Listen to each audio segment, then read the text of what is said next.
Hello বন্ধুরা, কেমন আছো সবাই? আমি গিয়েছিলাম গতকালকে কিন্তু জগন্নাথ মন্দিরে। তো পুরো ভিডিওটা দেখো, তাহলে বুঝতে পারবে। তো মন্দিরে গিয়ে এত ভালো লাগছিল, সত্যি বোঝার মতন। চারিদিকটা খুব সুন্দর, খুব সুন্দর। ঘুরে ঘুরে দেখছিলাম আর তোমাদের সঙ্গে ভিডিও করছিলাম।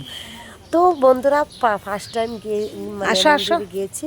তো সেখানে গিয়ে নমস্কার করলাম, তারপর চারিদিকটা তুললাম। আর আমার ছোটো বাবা দেখো কত ছোটাছুটি দৌড়াদৌড়ি করছিল। তো তারপর ওইদিকে গিয়ে মানে চারিদিকটা ঘুরে ঘুরে দেখছিলাম।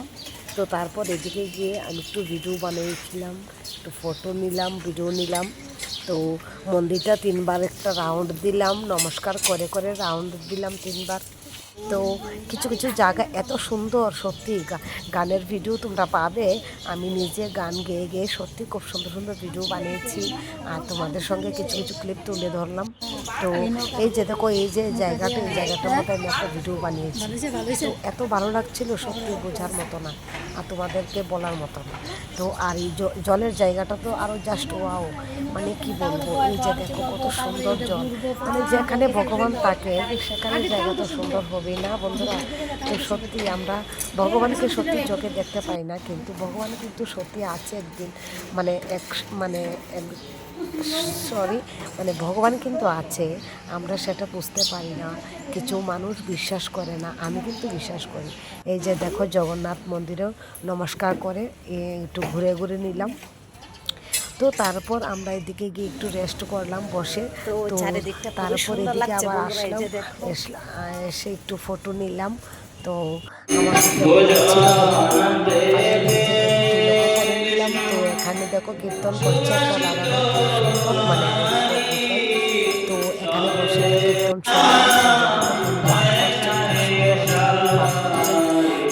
তিনি বোঝাচ্ছিলেন যে আমরা ভজন করবো কোন সময়, মানে আমরা কখন ভগবানকে ডাকবো, কখন আমরা ভজন করবো ভগবানকে।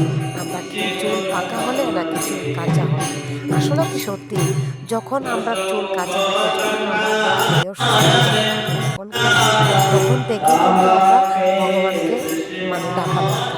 যখন আমরা বয়স হয়ে যাবে, তখন ভগবান শুনবে না, বলবে এতদিন কোথায় ছিলি, আজ এসেছিস আমার দরবারে, আমার কাছে। তো গাইস, আমি যতটুকু পারছি তোমাদেরকে বুঝিয়ে বলছি। তো আমি জানি না এত সুন্দর করে ভালো মতো বোঝাতে পারছি না, বা জানি যতটুকু পারছি, কিন্তু এই গানটার পাঠ কীর্তন খুবই ভালো লাগছে, খুবই সুন্দর লাগছে তোমাদের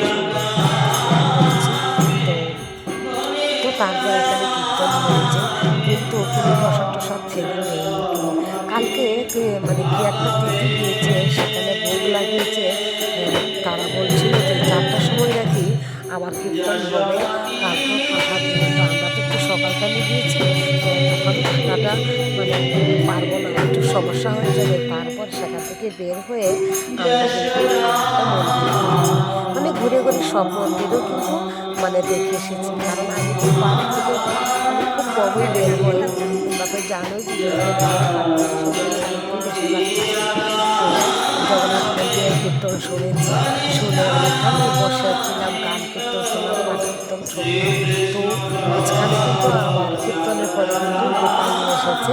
তো গোপালকে একটু কোলে নিলাম, গোপালকে একটু সেলফি নিলাম। তো তারপর আমরা লক্ষ্মীনারায়ণ বাড়ি ঘুরে ঘুরে দেখছি। লক্ষ্মীনারায়ণ বাড়ি দেখে তারপরে গেছি লোকনাথ বাবার মন্দিরে। তো সেখান থেকে কিন্তু আমরা প্রসাদ টসাদ খেয়ে সোজা গিয়েছি কৃষ্ণ মন্দির। কৃষ্ণ মন্দির থেকে কিন্তু ঘুরে আসলাম। তো কৃষ্ণ মন্দির থেকে কিন্তু আমাদেরকে আমার মানে গ্রামেরই একজন এখানে থাকে, তো তিনি কিন্তু আমাদেরকে অনেক প্রসাদ দিয়ে দিয়েছে। দুই ব্যাগ দিয়েছে। তো এক ব্যাগ প্রসাদ আমরা মানে লক্ষ্মীনারায়ণ বাড়িতে গিয়ে বসে একটা ঠান্ডা হাওয়ার জায়গায় বসে সবাই মিলে প্রসাদ খেলাম।